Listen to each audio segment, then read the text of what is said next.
Continuing with the series of building a PC from broken parts, today is the time for the motherboard.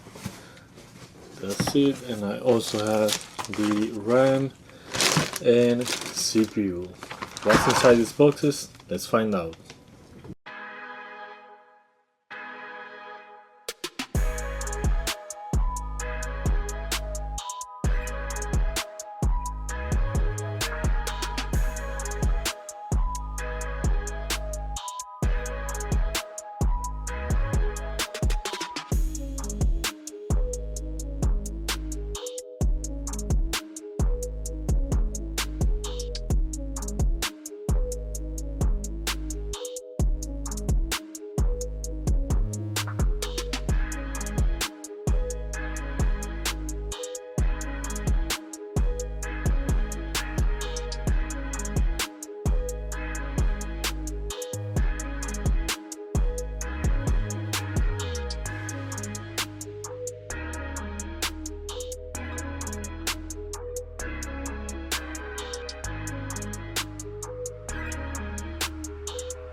And here we have an Asus ROG Strix B550F Gaming and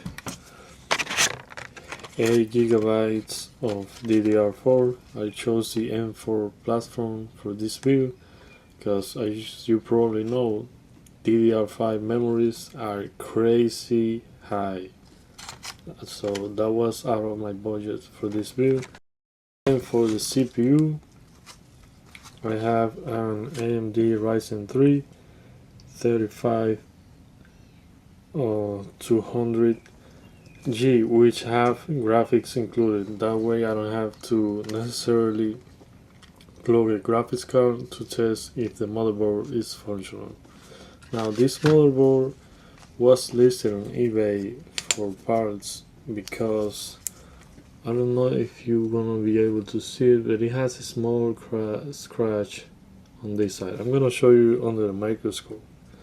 But so far, first impressions, the board is a little dusty. I think it's been sitting out for a little while, but other than that, I cannot see anything wrong so far. So, although I see another scratch on this side, but let's take a look under the microscope and see what we can find. As you can see here, we have a scratch. I don't think any of the traces are bad, but what I can see is that we have a missing component here. If we see the solder joints, they look like factory, but in this case, if we look carefully, we can see that there was a component here that was knocked off. Maybe somebody disassembling the board or doing maintenance. So there's definitely a component missing here. If you can see the marks of the legs of this component, maybe a regulator or something else. And the other thing that caught my attention on the back of the board, let me show you, is this right here. Again, it doesn't look like the tracers are bad, at least that's what I like to think. If we see this one, it's just a scratch. I don't think they are bad, as well as this one, but we have to check later. Now I'm gonna finish the visual inspection under the microscope, and I'll tell you if I find something else.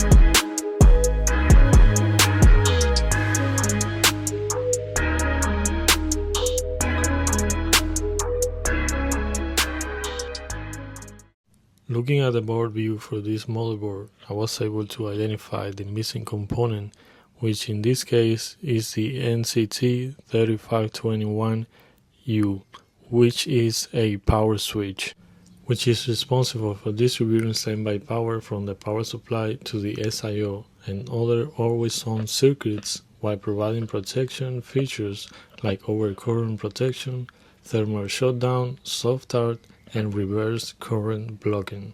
If this IC is missing or faulty, the motherboard may show no standby power or response to the power button, or appear completely dead. Unfortunately, I don't have this IC on hand. I will have to order it and wait a few days for it to arrive, but in the meantime, I'll take care of the scratches on the board.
After making sure all of the traces were intact and the connections were solid, I applied UV mask to protect the exposed copper and help prevent further issues.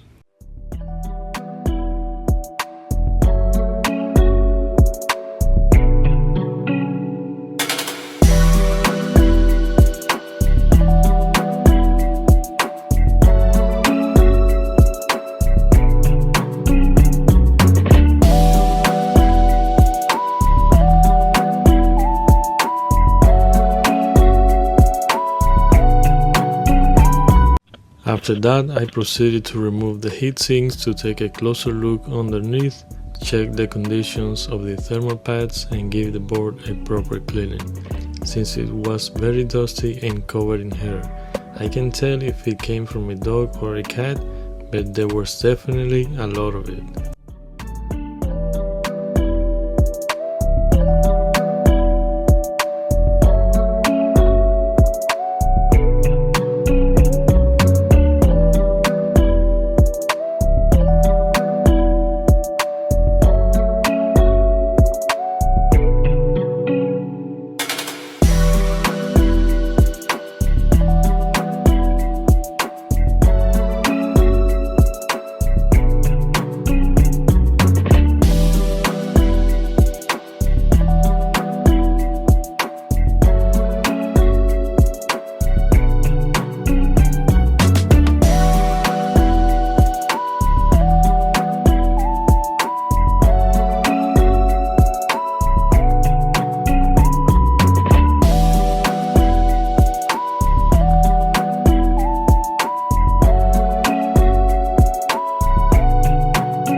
Next I move on to testing the ATS connector with a multimeter to verify that the main power rails were not shorted to ground and that there were no abnormal low resistance readings across the main voltage lines. After confirming that, I tested the CPU power connector as well to make sure that there were no shorts or irregular readings on the 12-volt input lines.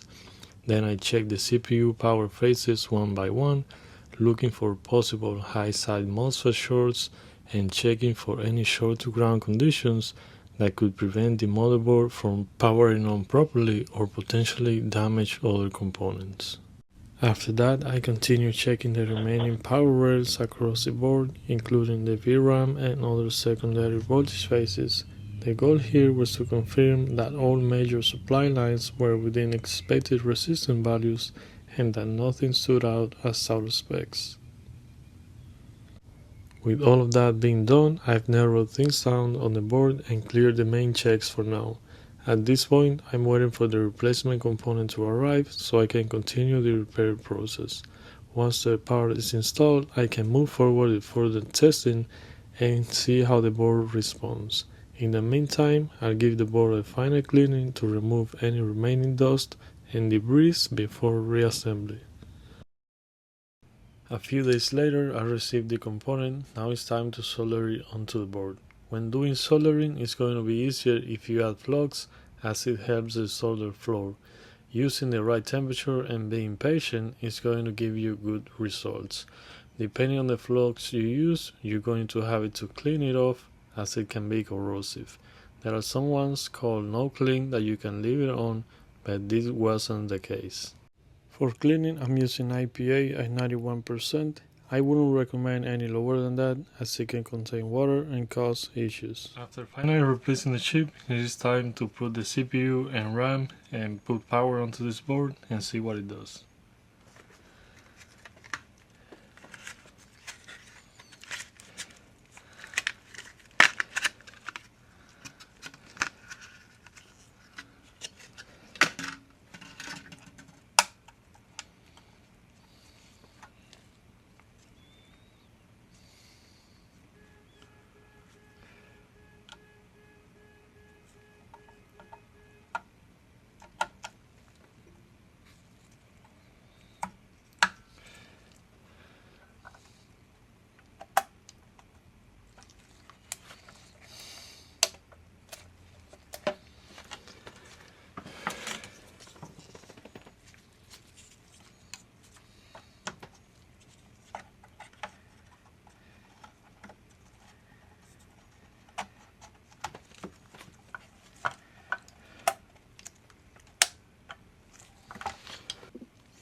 I'm going to apply a little bit of thermal paste onto the CPU.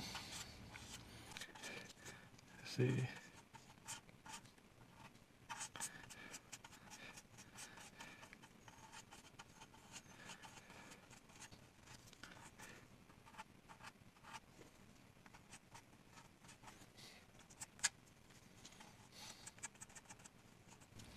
This temporary heatsink just to see if we can get a display out. Now let's plug in the ATX connector.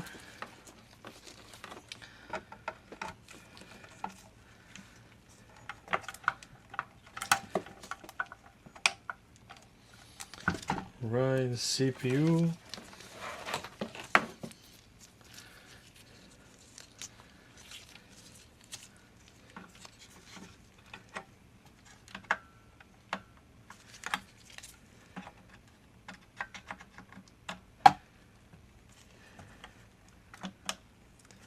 CPU cable and the HDMI.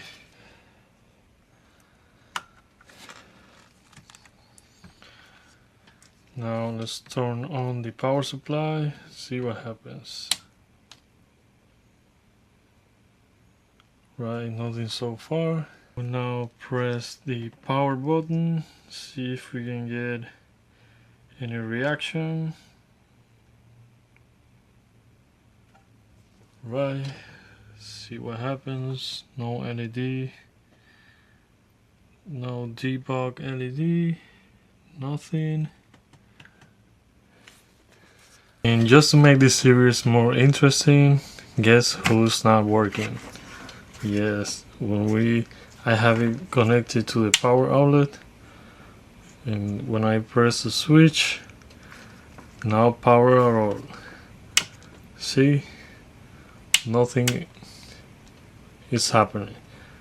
And I think this is a good excuse to take this power supply apart and see what we can find inside. And honestly, I don't know what happened. It was working last time when I tested, but that's how things are. That's how electronics work. You let them working and fine, and next time you gotta try it and they not work. They don't work. So yeah, that's the beauty of electronics. But let's see what's wrong with this guy.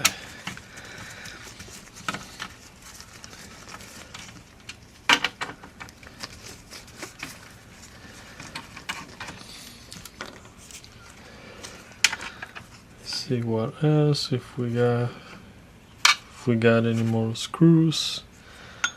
No, I think that's everything. No, I think we got one more hidden under here. Yeah, I think there's one under that sticker there. See?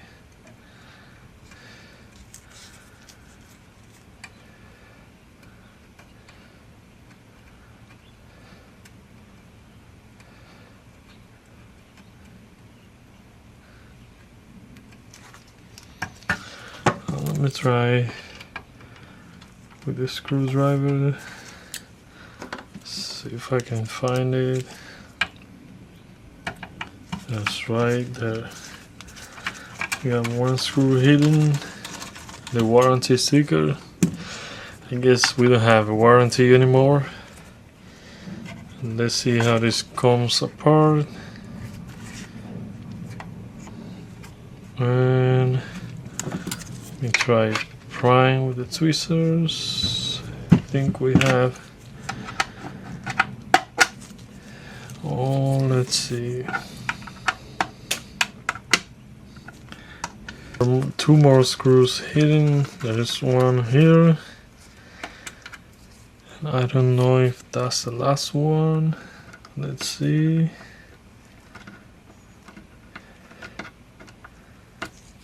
I think it was the last one. And let's see on this side if there's one more. I think there's one more on this side. Let's see.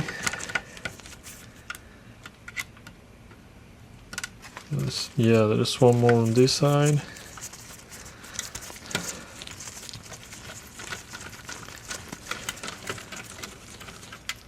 That's the other one. And on this side, yeah, there is another one. Also on this side.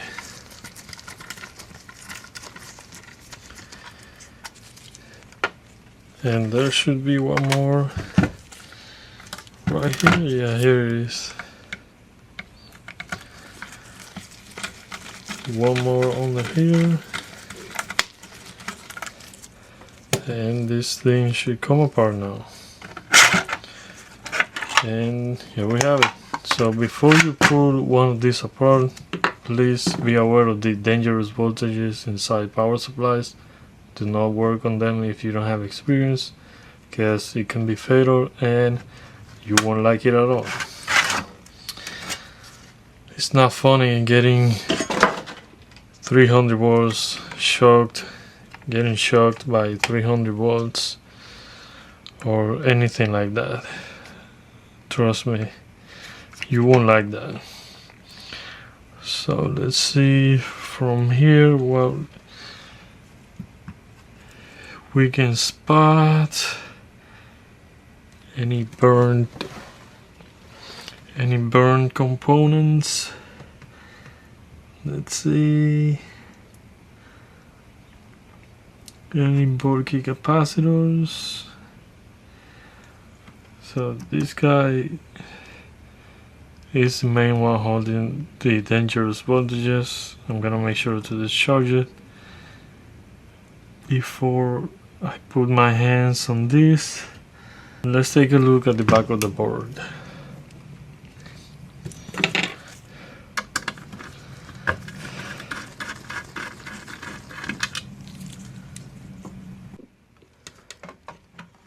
And when I was taking a look at this, you look how these inductors move from side to side. You see that? Yeah, that is definitely loose. Look at the others. They're not supposed to move like that. You see this one? It is completely loose. So let's see if I can get to the back of this thing. As you can see here, there are more hidden screws. I mean, I think it's for aesthetics, for the power supply to look good, but from the repair standpoint, yeah, you're gonna have to do a little bit of like detective. You gotta be a detective too. You gotta do some look under the stickers.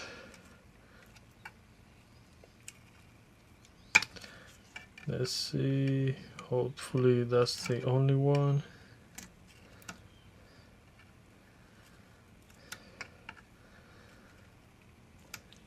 Yeah, I mean it looks good. You can tell if there is a screw on the door, but if you want to repair this kind of power supplies, yeah, you're gonna have to hunt for those screws.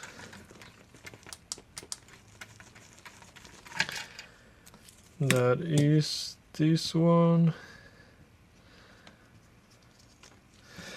Let's see if this comes out now. And nope.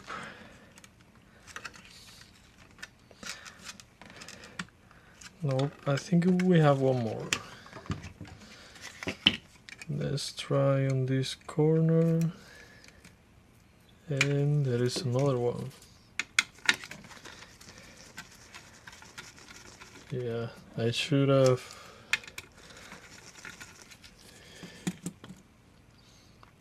known that. Alright, it should be finally loose. Let's see if this comes out. Yeah. So the only problem is going to be those connectors. So I can take them out. I will have to desolder them. Hopefully not. And let's see.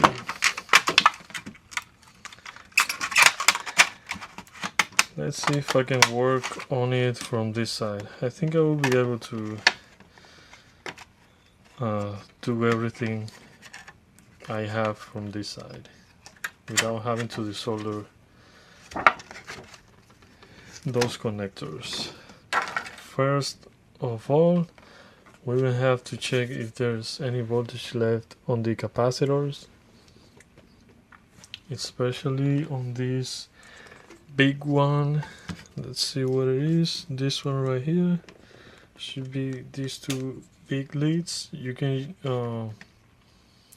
use your preferred method of discharging. I'm gonna use this AliExpress discharging tool, see if there's any voltage left.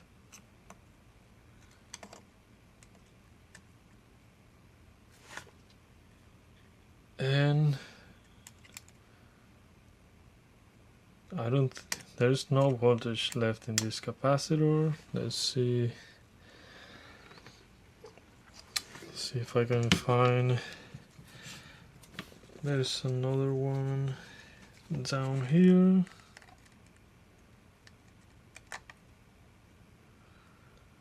No voltage.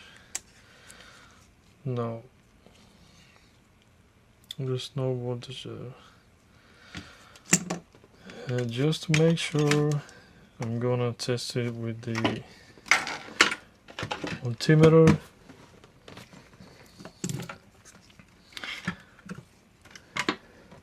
Let's see, I hope you can see there.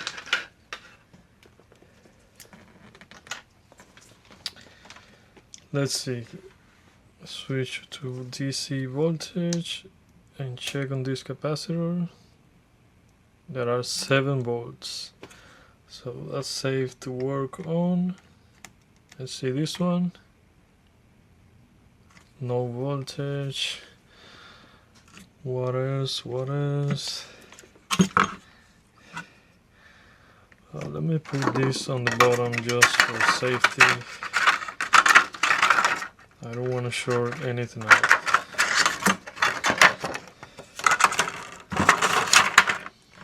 Alright, we'll be more secure there. Right, so the main capacitor doesn't have voltage. I don't think any of the small ones has a dangerous voltage. So let's resolder this, and as you can see, and I don't know if you won't be able to see it, but that moving of that inductor has lifted the pad a little bit. But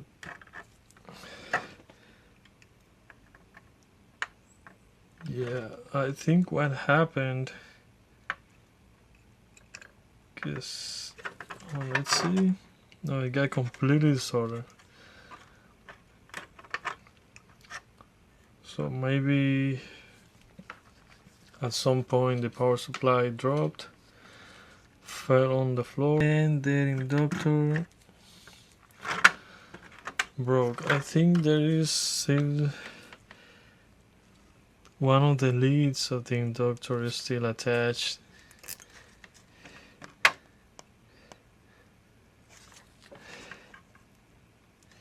Yeah, and the inductor got completely disordered from that drop. That's what I think happened here. And let's try to solder back. See if we can get this thing to fire up again. Yeah, it's taking a lot of power.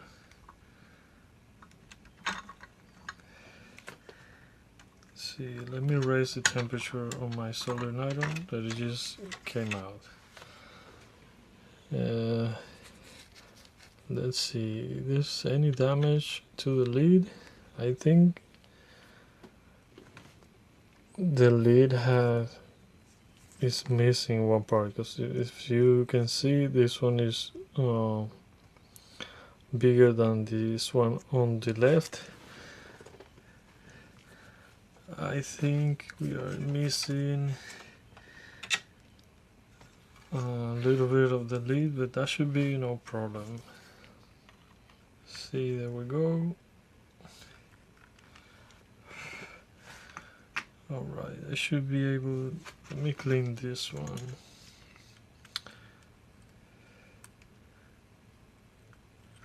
Alright, and I should be able to put that inductor back. Let me put,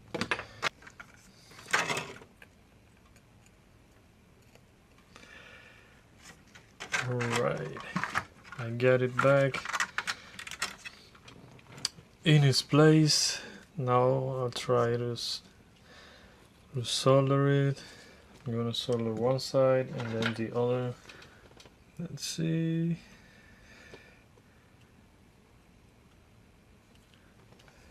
That is a little bit on one side.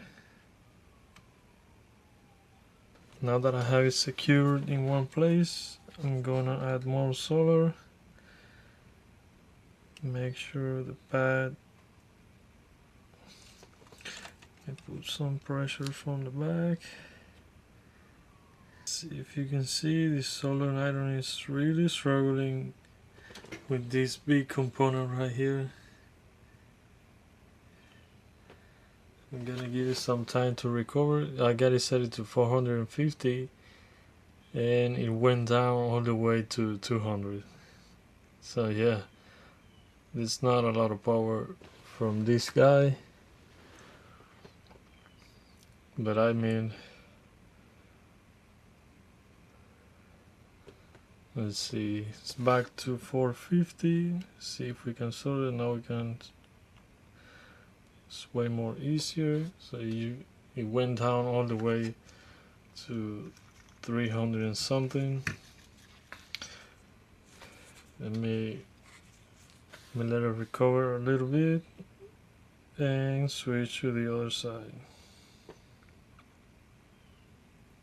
Yeah, and as you can see, it's only 10 watts from this soldering iron, which is expected to happen. That's why if you haven't watched my previous video, I recommend adding more power through the USB-C cable to this soldering iron. As we can see, the power supply is working, all the voltages are present. Now I'm gonna put it back together to test the motherboard. I got everything hooked up and we can see some signs of life. Turning on the motherboard, it goes to the pause sequence, testing all the components are good. It goes through it a couple times. It's been a while since this motherboard turned on. And it finally gets to the boot LED and gives us a picture. And here we have it. We got a successful repair. For being the first time working on these parts, I think it wasn't that bad. On the next video, I'm gonna be working on the graphics card, and it's also going to be the first time I'll work on one, so stay tuned if you don't want to miss it. And at the end, I'm gonna be running some stress tests and hopefully nothing blows up. That was it for this video. I'll see you on the next one.